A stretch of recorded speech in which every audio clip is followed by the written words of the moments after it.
Police তখন কিভাবে আচরণ করেছে, সামনে ছাত্রলীগ দাঁড়িয়ে আছে অস্ত্র নিয়ে, তারা গুলি ছুটছে আর পুলিশ গুলি ছুটছে। এগুলো দেখার পরে যে ক্ষোভ জন্মানোর কথা, সেগুলো কিন্তু কিছুই প্রকাশ হয়নি। সেখানে সুশীলেশ্বর সুশীলগিরি দেখানোর কোনো মানে নেই। তাই ব্রিগেডিয়ার সাখাওয়াত সেটা দেখাতে গিয়েছিলেন। যখন বর্তমান বিদ্যমান যে সংবিধান রয়েছে, সংবিধানের আলোকে যখন কেউ শপথ করে, সেই শপথ নেওয়ার পরে উনি নিজেই এবং যারা শপথ নিয়েছে সেই স্পিডটা, বিপ্লবের স্পিডটার তখনই মৃত্যু ঘটে। ওই 16ই জুলাই থেকে সেই সুশীলতন্ত্র তারা নিজেরাই শেষ করে দিয়েছে। সুতরাং উনি আবার আওয়ামী লীগের দল গোছানোর কথা বলছে। কিসের দল গোছানো? আগে আওয়ামী লীগকে মানবতা বিরোধী অপরাধের জন্য তাদেরকে বিচার করতে হবে। তারা ছাত্রলীগকে অস্ত্র দিয়ে নামিয়েছে, এটা বাংলাদেশের সব মানুষ দেখেছে। তারা পয়েন্ট ব্ল্যাঙ্ক রেঞ্জে বাচ্চাদেরকে গুলি করে মেরেছে, 32টা শিশু নিহত হয়েছে ইউনিসেফের হিসাব মতে। যত কথাই বলেন না কেন, বিপ্লবের মধ্য দিয়ে আপনি যই আলোচনা করেন না কেন, যে যখন সংবিধানের কাঠামোতে চলে আসছেন, তখন মনে রাখতে হবে, আমি যতই অপরাধী করে হই না কেন, মানবতা বিরোধী অপরাধীও যদি হই, তারপরও আমাকে আত্মপক্ষ সমর্থন করার সুযোগ আপনাকে কিন্তু দিতে হবে। উপদেষ্টা পরিষদের প্রায় 7 দিনের মাথায় আবার নতুন করে 4 জন উপদেষ্টা নেওয়া হয়েছে, এবং তাদেরকে যেই মন্ত্রণালয়গুলো এগুলোকে পুনর্বন্টন করা হয়েছে। পুনর্বন্টনে যেমন অন্যান্য যারা ছিলেন আগের 16 জন প্রধান উপদেষ্টা বাদে, তাদের 15 জনেরই আগের মন্ত্রণালয় সহ নতুন মন্ত্রণালয় যুক্ত হয়েছে, এবং অ্যাট দ্য সেম টাইম নতুন যে 4 জন এসেছেন, ওয়াহিদুদ্দিন মাহমুদ সহ আরো 3 জন, তাদেরকে নতুন মন্ত্রণালয় দেওয়া হয়েছে। তবে উল্লেখযোগ্য এখানে যেটা, সেটা হচ্ছে এক, স্বরাষ্ট্রে ছিলেন সাখাওয়াত হোসেন, ব্রিগেডিয়ার জেনারেল অবসরপ্রাপ্ত সাখাওয়াত হোসেন। উনি স্বরাষ্ট্রে ছিলেন, সেখানে ওনাকে পরিবর্তন করে বস্ত্র ও আর পাট মন্ত্রণালয়ে দেয়া হয়েছে। এই যে স্বরাষ্ট্র মন্ত্রণালয় থেকে হঠাৎ করে সাখাওয়াত কে সরানো হলো, এই বিষয়টা কেন হলো বলে মনে করছেন? আমি একটু এর মধ্যে ইনফরমেশন দিই। উনি যুগান্তরকে যেটা বলেছেন যে আমি আমার যা করার আমি করেছি স্বরাষ্ট্রে, এখন আমার নতুন মন্ত্রণালয় দিয়েছে, আমি আমার ভালো লাগলে করব, না থাকলে করব না, এই ধরনের একটা কথা বলেছেন যুগান্তরকে। সো সব বিবেচনায় রুশ ভাইয়ের কাছে প্রথমে যাচ্ছি, বিষয়টাকে আপনি কিভাবে দেখছেন এবং কেন তাকে সরানো হলো বলে আপনি মনে করেন? জি। ব্রিগেডিয়ার সাখাওয়াত হোসেন 111-এর সেই সময় তখন নির্বাচন কমিশনার ছিলেন, আপনাদেরও তো খেয়াল আছে। ওনারা যেই ঘরানার, সেই ঘরানাটা সবসময় মনে করে যে এইটাও মনে হয় একটা 111। এটা তো 111 না, এই জিনিসটা 111 ছিল না। এটা হচ্ছে একটি বিপ্লব ছিল। এটা এটা যে কোনো মানদণ্ডে একটি বিপ্লব। এই বিপ্লবটা ঘটিয়েছে ছাত্ররা, এই বিপ্লবটা ঘটিয়েছে সাধারণ মানুষ, এখানে রাজনীতিবিদরা পিছনে ছিলেন। এখন আমি যেটা ব্যক্তিগতভাবে মনে করি এবং লক্ষ্য করেছি যে ব্রিগেডিয়ার সাখাওয়াত হোসেন এটাকে সেই 111-এর আদলেই নিজের মনটা ওখান থেকে বের করতে পারেন। উনি দায়িত্ব গ্রহণের পরে কয়েকটি কথা বলেছিলেন, যে কথাগুলো মনে হচ্ছিল যেন সেই 111-এর কথাগুলো আমরা শুনতে পাচ্ছি। উনি বলেছেন যে যারা কাজে যোগ দিবেন না তাদেরকে বলে দিব ঠ্যাং ভেঙে দেওয়া হবে। আপনার গণতন্ত্র এবং মানবিকতার জন্য একটা জিনিস তৈরি করা হলো, সেখানে উনি বলছেন ঠ্যাং ভেঙে দেওয়া হবে। এখানে সেনাবাহিনী 111-এর মতো নিজেদেরকে কখনো জড়াতে চাচ্ছে না। তারা বারবার মানে এ পর্যন্ত যদি আপনারা লক্ষ্য করেন যে তারা সিভিল প্রশাসনের কাছে বা আপনার উপদেষ্টাদের কাছে দায়িত্ব দিয়ে তারা সরে যেতে চাচ্ছে এবং দূরে থাকতে চাচ্ছে। আগের মতো সেই একভাবে প্রত্যেকটা বিষয়ে তারা যে জড়িত হবে, সেই জড়িত হওয়াটা থেকে নিজেদেরকে সরিয়ে রাখছে। আর সেখানে উনি ব্রিগেডিয়ার সাখাওয়াত হোসেন উনি মনে করছিলেন যে না, এখনো মনে হয় আর্মিরাই সবকিছু করবে। দ্বিতীয় হচ্ছে যে আওয়ামী লীগের রাজনীতি, আমি 16ই জুলাই থেকে আওয়ামী লীগকে আর কোনো রাজনৈতিক দল বলে আমি নিজে মনে করি না। আমি সারা জীবন বলে বাংলাদেশের সহনশীলতার কথা বলে এসেছি। আমাদের পরিবারের মধ্যেও অনেক আওয়ামী লীগ রয়েছেন, এবং আমি সবসময় বলতাম যে বাংলাদেশে সবাইকে মিলেমিশে থাকতে হবে এবং সামাজিক জোটবদ্ধতা রাখতে হবে। কিন্তু রাজনীতি বলতে যেটা বোঝায়, রাজনৈতিক রেষারেষি যেটা আছে, রাজনীতির মাঠে যেগুলো হবে সেগুলো বাদ দিয়ে আওয়ামী লীগ 16ই জুলাই থেকে আর কোনো রাজনৈতিক দল বলে আমি মনে করি না। তারা যে আচরণ দেশের মানুষের সাথে করেছেন, সাধারণ ছাত্রদের সাথে করেছেন, তরুণ যুবকদের সাথে করেছেন, মানুষের সাথে করেছেন, এটা এটা কখনো রাজনীতি না। এবং এ কারণেই বাংলাদেশের সকল শ্রেণী পেশার মানুষের মনের মধ্যে যে ক্ষোভ দেখা দিয়েছিল, সেই খবিরই বই প্রকাশ ঘটেছে, এরকম ভাবে সবকিছু তছনছ করে দেয়া। এই তছনছ করার ব্যাপারটা তখনই আসে যখন মানে এটা একটা বিপ্লবের রূপ নেয়। এখন বিপ্লবের রূপ নেওয়ার পরে আপনি প্রথাগত জিনিস দিয়ে, প্রথাগত মাইন্ডসেট দিয়ে বা 111 মাইন্ডসেট দিয়ে আপনি কোনো কিছু চালাতে পারবেন না। আপনাকে বিপ্লবের জিনিসগুলোকে আপনাকে নজরে রাখতে হবে। এখন কথায় কথায় অনেকে সুশীলের মতো কথাবার্তা বলছেন, এটা এরকম করছে কেন, ওখান দিয়ে এটা এরকম হচ্ছে কেন, আমরা তো এটা চাইনি। আপনারা একজনও গণহত্যার বিরুদ্ধে একটা কথা বলেননি। আমার কাছে বহু সাংবাদিকের মানে পোস্ট স্ক্রিনশট নিয়ে আছে।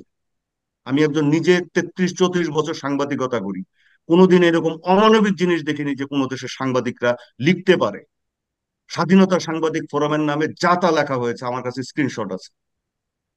এগুলো আমি রেগে যাচ্ছে এই কারণে যেগুলো আমি সহ্য করতে পারিনি। হুম। আমারও দুইটা বাচ্চা আছে, আমার এগুলো মনে হয়। হুম। আপনারা এই এই আওয়ামী লীগ যা করেছে, তারপরে ওই সমস্ত সুশীল তন্ত্র এখানে চলবে না। ওই 16ই জুলাই থেকে সেই সুশীল তন্ত্র তারা নিজেরাই শেষ করে দিয়েছে। সুতরাং উনি আবার আওয়ামী লীগের দল গোছানোর কথা বলছে। কিসের দল গোছানো? আগে আওয়ামী লীগকে মানবতা বিরোধী অপরাধের জন্য তাদেরকে বিচার করতে হবে। তারা ছাত্রলীগকে অস্ত্র দিয়ে নামিয়েছে, এটা বাংলাদেশের সব মানুষ দেখেছে। তারা পয়েন্ট ব্ল্যাঙ্ক রেঞ্জে বাচ্চাদেরকে গুলি করে মেরেছে, 32টা শিশু নিহত হয়েছে ইউনিসেফের হিসাব মতে। এবং সাগর সাহেব নিজেই বলেছেন 1000-এর উপরে মানুষ মারা গেছে। আপনার এতগুলো, আপনি এখনো, আমি গতকালকে আমি যা খবর পেয়েছি যে 100 জন ছাত্র লাইফ সাপোর্টে আছে শুধু ঢাকাতে। আপনার শত শত ছেলের চোখ নষ্ট হয়ে গেছে। এগুলো রাজনীতি? আপনারা নিজের দেশের মানুষের অন্য পথের মতের মানুষকে বলবেন যে তারা স্বাধীনতা বিরোধী, রাজাকার, এ সমস্ত বলতে বলতে আপনারা পচিয়ে ফেলেছেন এই সমস্ত এই আওয়ামী লীগাররা। এবং করে কি করেছেন, এই পর্যায়ে নিয়ে আসছেন। যে রাজনীতিতে 1949 সালে তৈরি হয়েছিল, যে রাজনীতিটা শুরু হয়েছিল মৌলানা আব্দুল হামিদ খান ভাসানী, শহীদ সোহরাওয়ার্দী, মৌলানা তর্ক বাগিশ, যেখানে ছিলেন আবুল মনসুর আহমেদ, যেখানে ছিলেন শেখ মুজিবুর রহমান, সেই রাজনীতি থেকে আজকে কোথায় নামিয়ে নিয়ে এসছে তারা? কোনো রাজনীতি না এটা। তারা মানুষের প্রতি গুলি ছুড়েছে। তো যখন এরকম পরিস্থিতি আপনাকে তৈরি হবে, আপনার এই যে মানে আপনি তখন এই বাচ্চাগুলো আপনি দেখেন, একটা বিপ্লবের পরে কি হয়। আপনি চসেস্কুর রোমানিয়ার যে ঘটনা ঘটেছিল, তারপরে কি হয়েছে, চসেস্কুকে তার স্ত্রী সহ গুলি করে মেরে ফেলা হয়েছে। আমি নিজে এটা লাইভ দেখেছিলাম টেলিভিশনে। চসেস্কুর দলের যত কমিউনিস্ট পার্টির এরকম চোর বাটপার বদমাশ ছিল সবগুলাকে ফায়ারিং স্কোয়াডে দেওয়া হয়েছে। বাংলাদেশে একটা কি কিছু ঘটেছে সেরকম? ওখানে লাখ লাখ লোক, সমস্ত বাড়িঘর ওই চসিস্কুর কমিউনিস্ট পার্টির লোকজনের সব তছনছ করেছে, সেগুলো তো কিছু হয় নাই। যতটুকু ভাবে যেভাবে বাচ্চাগুলোকে মারা হয়েছে যে নৃশংস কায়দায়, আমার বাসার উপর দিয়ে র্যাবের হেলিকপ্টার যেভাবে চক্কর দিয়েছে, সেখান থেকে গুলি করেছে, স্টান গ্রেনেড ছুড়েছে, আমি নিজে এগুলোর সাক্ষী, নিজে দেখেছি। তারপরে এই বাচ্চারা কিন্তু কিছুই করে নাই, সেরকম কোনো ক্ষোভ প্রকাশ একটা বিপ্লবের পরে যা হওয়া দরকার তা হয় নাই। 1944 সালে যখন দ্বিতীয় মহাযুদ্ধের সময় নরম্যান্ডি অপারেশন হয়, মিত্র বাহিনী যখন ফ্রান্সের নরম্যান্ডিতে নামে এবং প্যারিস নগরী মুক্ত করে, তো প্যারিসে যে মানে নাৎসি বাহিনীর সমর্থক যারা ছিল, তাদের বেশিরভাগ নারীদেরকে মাথার চুল কেটে আপনার তার মধ্যে ময়লা পানি ঢেলে এগুলোকে ঘোরানো হয়েছে। আপনারা ইউটিউবে গিয়ে দেখতে পারেন, আপনারা বইতে ছবি দেখতে পারেন। এই এই সমস্ত জিনিস করা হয়েছে, এই সমস্ত জিনিস অন্যান্য দেশেও করা হয়েছে একটা বিপ্লবের পরে। বাংলাদেশে কিছুই করা হয়নি। বাংলাদেশে এই এই মানুষগুলো ওই প্রথম দিন 5ই আগস্ট হয়তো গণভবনে ঢুকেছে, তারপরে আবার অনেক জিনিস ফেরত এসছে। এগুলা এই সমস্ত তারা এমন কোনো কিছু তৈরি করেনি। আওয়ামী লীগ নিজেই বলতো যে তারা নাকি চলে গেলে 5 লাখ লোক মারা যাবে, 10 লাখ লোক মারা যাবে, এগুলা ঘটনা ঘটেনি। মানুষজন যথেষ্ট রেস্ট্রেইন দেখিয়েছে। নিজের চোখে যখন মানুষ, আমি অনেক আমার মানে মানে বন্ধু বান্ধব যারা ফিল্ডে ছিলেন, মানে সাংবাদিকতা করেন, তারপরে যে সমস্ত আত্মীয় স্বজনের ছেলেপেলেরা আপনার এই আন্দোলনে ছিল, তাদের কাছ থেকে আমি শুনেছি যে পুলিশ তখন কিভাবে আচরণ করেছে। সামনে ছাত্রলীগ দাঁড়িয়ে আছে অস্ত্র নিয়ে, তারা গুলি ছুটছে আর পুলিশ গুলি ছুটছে। এগুলো দেখার পরে যে ক্ষোভ জন্মানোর কথা, সেগুলো কিন্তু কিছুই প্রকাশ হয়নি। সেখানে সুশীলগিরি দেখানোর কোনো মানে নেই। ব্রিগেডিয়ার সাখাওয়াত সেটা দেখাতে গিয়েছিলেন, তখন বুঝলেন, সাথে আমি সাথে একটু ছাত্ররা আপনাকে মাঠে একটু নেমে। থামাই। আমি একটা জিনিস বলছি, যেটা হলো যে নতুন যে জাহাঙ্গীর আলম, লেফটেন্যান্ট জেনারেল জাহাঙ্গীর আলম দায়িত্ব নিয়েছেন, যে ওনার ইয়াতে আমি দেখতে পাচ্ছি যে উনি 2006 সালের জুন থেকে 2007 সালের জুন পর্যন্ত তিনি বাংলাদেশ সেনাবাহিনীর প্রিন্সিপাল স্টাফ অফিসার ছিলেন, এবং 2009 2009 সালে যে বিডিআর বিদ্রোহ হয়েছিল সেটার একদম। গঠিত তদন্ত কমিটির নেতৃত্ব দিয়েছিলেন তিনি। সো আপনি হ্যাঁ। 111-এর কথা বলছিলেন, না, উনি ওনাকেও ওয়ান কিন্তু এই ইলেভেনের কোনো ধরনের কথা সাথী শুনতে ছিলেন না। পাচ্ছি। উনি ওয়ান, জি। আমি বলছি, আমি ওনাকে ব্যক্তিগতভাবে চিনি। উনি 2001-এর পর থেকে আপনার বিডিআর এর মহাপরিচালক ছিলেন। হুম। তখন আমি যে দৈনিক পত্রিকায় কাজ করতাম, আমাকে প্রতিরক্ষা বিট এবং এই বিডিআর এগুলো দেখতে হতো। আমি ওনার সাথে তখন ঘনিষ্ঠভাবে মিশেছি, আমি দেখেছি।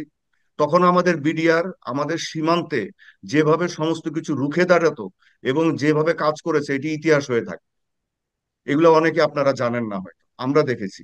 হ্যাঁ, এবং উনি 2000, যদিও জেনারেল মইনু আহমেদ ওনার কোর্সমেট ছিলেন, কিন্তু জেনারেল জাহাঙ্গীর আলম চৌধুরী তখন আপনার আর্ম ফোর্সেস ডিভিশনের যে পরে এসছেন, উনি এই 111-এর সাথে কখনোই পরিকল্পনা বা এগুলোর সাথে জড়িত ছিলেন না। এটা একটা ভুল ধারণা। ওই সময় উনি চাকুরি করেছিলেন। তারপরে যে বিডিআর এর ইনসিডেন্টের পর, পিলখানা ইনসিডেন্টের পর যে তদন্ত কমিটিটা হয়, সেই তদন্ত কমিটির উনি প্রধান ছিলেন। উনি এবং ব্রিগেডিয়ার হাসান নাসির দুজন ছিলেন।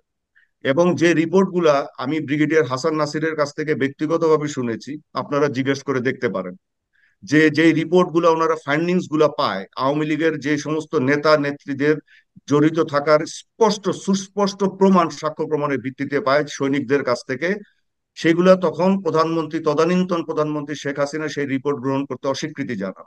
সুজয় ভাই, আপনি রুশ ভাইয়ের কথা শুনলেন, স্বরাষ্ট্রমন্ত্রী এম সাখাওয়াত হোসেনকে সরিয়ে অন্য মন্ত্রণালয়ে দেওয়ার বিষয় উনি বলছিলেন। আপনার মন্তব্য শুনতে পেতে যাচ্ছি, প্লিজ। আমি রুশ ভাইয়ের কথা শুনছিলাম, চমৎকার করে বলছিলেন। আমি কিন্তু খুব ভয় পাচ্ছি যে রুশদু ভাই যদি আমাকে আবার সুশীল বলে যদি আবার বিপদগ্রস্ত করে ফেলে। আমি ওনার বিনয়ের সহিত ওনার কাছে ক্ষমা প্রার্থনা চাচ্ছি, যদি কোনো কথায় যদি আপনার বিরাগ ভাজন হই, তাহলে আল্লাহর ওয়াস্তে আমাকে ক্ষমা করে দিবেন। রুশ চমৎকার করে বলেন, উনি খুব পড়াশোনা করেন এবং আমি ওনার সমসাময়িকদের মধ্যে যাদেরকে চিনি জানি, মেধাবী, অসম্ভব মেধাবী মানুষ। উনিও অনেকবার বলছিলেন বিপ্লব শব্দটা, সেই বিপ্লব শব্দটা আর কথাটাই বলি। বিপ্লব যখন আপনি চিন্তা করবেন, তখন আপনি বিপ্লবীদের তো শপথ গ্রহণের কোনো বিষয় নেই। এই বর্তমান সংবিধানকে যখন আপনি অ্যালাউ করলেন, সেই অ্যালাউ করার মধ্যে দিয়ে প্রথম বিপ্লবকে আপনি কিন্তু ডিজোন করলেন। এটা হলো প্রথম কথা। আবারও বলি, যখন বর্তমান বিদ্যমান যে সংবিধান রয়েছে, সংবিধানের আলোকে যখন কেউ শপথ করে, সেই শপথ নেওয়ার পরে উনি নিজেই এবং যারা শপথ নিয়েছে, সেই স্পিডটা, বিপ্লবের স্পিডটার তখনই মৃত্যু ঘটে। এর বেশি আমি হয়তো পড়াশোনা করি নাই, আমি ওটা জানিও না। তা স্বরাষ্ট্র উপদেষ্টা ছিলেন কয়েকদিন আগে, এখন তাকে বলতেই হবে যে সদ্য বিদায়ী স্বরাষ্ট্র উপদেষ্টা, তার ব্যাপারে উনি যেভাবে কথা বলেছেন, উনি চমৎকার একটি কথা বলেছেন যুগান্তরকে, যে আমার যতটুকু দায়িত্ব ছিল বা যতটুকু করবার কথা ছিল সেটুকু আমি করেছি, এখন অন্য দায়িত্ব দিয়েছে এবং আমি স্বাধীন মানুষ, উনি স্বাধীন মানুষ। যদি বস্ত্র দিয়ে বা পাটে থাকতে না চায়, উনি ওনার যাওয়ার পথটা উনি সহজ। এবং যে দুজনকে এখানে, একজনকে সরিয়ে আর একজনকে দিয়েছে, ও দুজনেরই হচ্ছে মিলিটারি ব্যাকগ্রাউন্ড। এবং মিলিটারি ব্যাকগ্রাউন্ডে যারা থাকে, তারা আসলে একটা শৃঙ্খলার মধ্য দিয়ে বেড়ে ওঠে এবং তাদের মধ্যে উচ্চ মাত্রার একটি শৃঙ্খলা থাকে এবং শোভন আচরণে তারা অভ্যস্ত। এবং এই শোভন আচরণের মধ্যেই তারা, যদি কেউ বলে কি রাজনীতিতে কেউ পুনর্বাসিত হবে কিনা, নতুন করে চিন্তা করা যাবে কিনা, যত কথাই বলেন না কেন, বিপ্লবের মধ্য দিয়ে আপনি যতই আলোচনা করেন না কেন, যে যখন সংবিধানের কাঠামোতে চলে আসছেন, তখন মনে রাখতে হবে, আমি যতই অপরাধী করে হই না কেন, মানবতা বিরোধী অপরাধীও যদি হই, তারপরও আমাকে আত্মপক্ষ সমর্থন করার সুযোগ আপনাকে কিন্তু দিতে হবে। আত্মপক্ষ সমর্থন করার যদি সুযোগ না দেন, তাহলে আপনার ওই যে বিপ্লবী যে ধারণা ছিল, সেই ধারণাই আপনাকে থাকতে হবে, তাহলে আপনি সাংবিধানিক কাঠামোর মধ্যে আসবেন না। আর সংবিধান আমাকে একটি মানবাধিকার দিয়েছে, সেটা হচ্ছে যে আমি রাষ্ট্রে যদি অপরাধ করি, অপরাধে আমার আত্মপক্ষ সমর্থন করার সুযোগ দিতে হবে এবং সকল নাগরিকই নাগরিক অধিকারগুলো সেখানে সুনিশ্চিত হবে। যদি আমি যদি বুঝে থাকি, হয়তো ভুল হতে পারে, কারণ আমার বুঝবার দৈর্ঘ্য বা উচ্চতা খুব সীমিত। আর যে কথা আহ, সে কি বলা হয়, সাবেক স্বরাষ্ট্র উপদেষ্টা সাখাওয়াত সাহেব বলেছেন, আমি ওনার সাথে কোনো কিন্তু একমত না, কিন্তু খুব এত দ্রুত ওনাকে পরিবর্তন না করে হয়তো আরো 10 দিন, আরো 15 দিন পরে দিতে পারতো, অথবা গণতান্ত্রিক চেতনার কারণে ওনাকে সরাতে পারে। কেন, উনি যে সব কথাবার্তা বলেছে গণমাধ্যমে, তার কারণে একটি রাজনৈতিক অংশ যারা এই গণবিপ্লবে বা গণ অভ্যুত্থানকে নেতৃত্ব দিয়েছে, তাদের তারা বলেছেন যে উনি আসলে এই গণ অভ্যুত্থানের চেতনার বাইরে আছেন। কারণ এই গণ অভ্যুত্থানের চেতনার যে সরকার এখন রয়েছে, সেই সরকারের সাথে বা সরকারের উপদেষ্টাদের সাথে কাছ থেকে এই জিনিসটা মানায় না, বা এটা বলাটা শোভন হচ্ছে না। উনি এই স্পিডের সাথে যে কথাগুলো বলেছেন, সেই স্পিডের সাথে যায় না। সে কারণে তারা গণতান্ত্রিক ভাবে দাবি করেছে, বিক্ষোভ করেছে, বিএনপিও বিক্ষোভ সমাবেশ করেছে, মিছিল করেছে ওনাকে পরিবর্তনের জন্য কিংবা পদত্যাগের জন্য। অন্ততপক্ষে সে তার তত্ত্বাবধায়ক সরকারের প্রধান ডক্টর মোহাম্মদ ইউনূস হয়তো পরিবর্তনটা, মানে সে ওনার পদত্যাগটা করতে বাধ্য করেনি, ওনাকে ওখান থেকে সরিয়ে দিয়েছে, যেখান থেকে আর কথাবার্তা বলা যাবে না, চুপচাপ ওনার মন্ত্রণালয় নিয়ে কাজ করবেন। এবং এমন একটি মন্ত্রণালয় দিয়েছেন, সে মন্ত্রণালয়টা হয়তো মৃতপ্রায়। কারণ উনি কি করবেন না করবেন সেটা ওনার ব্যাপার, ওনারও স্বাধীনতা রয়েছে। আবার উনি যদি এই কথা বলে, যে গণতন্ত্রের কথা বলেন, পত্রিকার কথা বললেন, যে এখন এতদিন পর্যন্ত অনেকেই বলে থাকে লেখা লেখা যায় না, তো উনি বলবার পরেও যদি ওনাকে মুখ চেপে যদি বলা হয় যে না, এটা বলছেন, এটা বলা হয় না, তাহলে আপনার এক জায়গায় চলে যান, তা বলবার স্বাধীনতাও যদি সীমিত থাকে, তাহলে এই গণবিপ্লব, যে বিপ্লবটার সে শত শত মানুষ আত্মাহুতি দিয়েছে, শত শত শিশু কিশোর তাদের জীবনকে সব মানে তুচ্ছ মনে করে দিয়ে, বুক পেতে দিয়ে একটি দুঃশাসনকে সরাবার জন্য যে সে লড়াই সংগ্রাম করেছে, সেই লড়াই সংগ্রামটা তো তার একটা স্পিড হচ্ছে আমার মতকে বলতে দিতে হবে। আপনার মত যদি ভিন্ন হয়, ভিন্ন মত তো প্রকাশ করা যাবেই, দ্বিমত প্রকাশ করার দ্বিমত প্রকাশ করবার একটি সৌন্দর্য। আর দ্বিমত প্রকাশ করবার সৌন্দর্যটা এই শিশু কিশোর, এই ছাত্ররা আমাদেরকে বা এই জনতা কিন্তু আরেকবার সুযোগ দিয়েছে। সেখানে উনি ওনার মত বলেছে, ওটা তো আমি আগেই বললাম যে এই গণ অভ্যুত্থানের স্পিডের সাথে হয়তো যায় না। সেখানে তারা যে আন্দোলন সংগ্রাম করেছে, দাবি জানিয়েছে, তত্ত্বাবধায়ক সরকারের প্রধান উপদেষ্টা সেই দাবির প্রতি শ্রদ্ধাশীল হয়েই হয়তো ওনার দপ্তর পুনর্বন্টন করেছেন বা আর একটা দপ্তরে দিয়েছেন। এছাড়া এই বিষয়ে আমার আসলে কোনো বক্তব্য বা মন্তব্য নেই। জি। রুশ ভাই, আপনি কি কি সূর্য ভাইয়ের কথার কোনো ইয়া করতে চান? নাৎসি পার্টির কি কোনো মত প্রকাশের সুযোগ দেওয়া হয়েছিল? আপনার চসেস্কুর পার্টির যারা এই এতদিন ধরে রোমানিয়ার জনগণকে নির্যাতন করেছে তাদের কি মত প্রকাশের সুযোগ দেওয়া হয়েছিল? সেখানে সংবিধান খাটে না। আপনার বাংলাদেশে রুশ ভাই, তারপরও আমার ছাত্ররা কোনো না বিপ্লবী সুযোগ সংবিধানকে বাতিল করা হচ্ছিল। রুশ হয় নাই, ভাই, মানে আবারও বলি, ওখানে আমি পড়াশোনা করি। হ্যাঁ ওখানে হয়েছিল, দুইটা ওখানে হয়েছিল। আমি সংবিধানকে বাতিল করা হয়েছে। আমি ওই ওই সুতরাং জায়গায় আসছি, ওই আপনি, জায়গায় আমি তো বলেছি আসছি। সংবিধানটা গ্রহণ করলে সংবিধানের মধ্যেই গ্রহণ থাকতে হবে। করলে এটা করা আমি যাবে সেটা না, আই বলেছি। I do agri. এখন কথাটা হচ্ছে যে এখানে এটার আরেকটা দিক আছে, যে যারা আমাদের ছাত্ররা এটার আন্দোলন করেছে, বুক পেতে দিয়েছে, আমরা কিন্তু করিনি, আমরা বুড়োরা করিনি। তো তারা কিন্তু এই সংবিধানেরও এখনো পরিবর্তন চায়নি।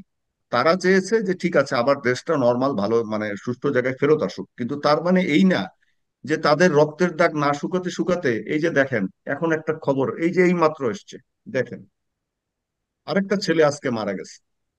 এই দেখেন এখন আরেকটা ছেলে, গতকালকে তিনটা না কয়টা ছেলে মারা গেছে। হ্যাঁ, একটা ছেলে মানে এইগুলা যখন দেখা হয় যে শুকানো এখনো রক্তের দাগ শুকায়নি, এই বাচ্চাগুলো এখন এই যে আমার বাসার সামনে, এই যে এখনই আমি দেখলাম আমার বাসার সামনে তারা থানার থানার কমপ্লেক্সে গ্রাফিতি আঁকছে, পুলিশরা দাঁড়িয়ে দাঁড়িয়ে দেখছে, আর্মিরাও দাঁড়িয়ে দাঁড়িয়ে দেখছে। এই বাচ্চাগুলা কালকে রাতের থেকে কাজ করছে। এই বাচ্চাগুলা অতটুকু ভদ্র হলে যে তারা বিশৃঙ্খলা না করে এখানে চুপচাপ এসে নিজেরা খাওয়া নিয়ে আসছে, আমি বারান্দায় দাঁড়িয়ে দাঁড়িয়ে দেখি। তারা রং নিয়ে আসছে নিজেরা, আমি জিজ্ঞাসা করেছি তোমাদেরকে রং কে দিয়েছে? ওকে আমরা নিজেদের পয়সা দিয়ে নিয়েছি, আমার আব্বু আম্মু দিয়েছে। আপনি এদের সেন্টিমেন্টটাকে এনারা এনারা এই ব্রিগেডিয়ার শাখাওয়াতরা নিতে পারেন না আসলে। আমাদের যেমন আমি তো বুড়ো, আমাদের থেকে এনারা বুড়ো বেশি। আমার বয়স ধরেন 59-এর কাছাকাছি, আর এনাদের বয়স 70 পার হয়ে গেছে। তো এনারা ওই এখনো আছে ট্রেডিশনাল চিন্তা ভাবনায় আছে। ট্রেডিশনাল চিন্তা ভাবনা দিয়ে আসলে এই উপমহাদেশটা বা পৃথিবীটাও চলবে না। আপনার এটার একটা পরিবর্তন হওয়া দরকার। আর উনি এসে প্রথম কথাটা হচ্ছে কি, এরকম পরিস্থিতির পর আমি খুব অবাক হয়েছি, কেননা ব্রিগেডিয়ার সাখাওয়াতকে আমি খুব কাছে থেকে চিনি। হ্যাঁ, উনিও আমাকে অনেক স্নেহ করেন, কিন্তু ওনার মানে আমার স্যার হন উনি। উনি পাকিস্তান মিলিটারি একাডেমির কমিশন, আমি বাংলাদেশ মিলিটারি একাডেমির কমিশন। তারপরে বলবো যে উনি যেভাবে কথা বলছিলেন তাতে আমার 111 মনে পড়ছিল। আমি 111-এর সময় দৈনিক যায় যায় দিনে ছিলাম। আমি দেখতাম এগুলি, বসে বসে দেখতাম, হম্বি তম্বি সমস্ত কিছু দেখতাম। তারপরে দৈনিক আমার দেশে গেলাম ওই পুড়ে যাওয়ার পরে। আমার দেশে যাওয়ার পরে একটা করে রিপোর্ট করি, আর গোয়েন্দা সংস্থা ডেকে নিয়ে যায় আমাকে, আর আমার সম্পাদক আমানুল্লাহ কবিরকে ডেকে নিয়ে যায়।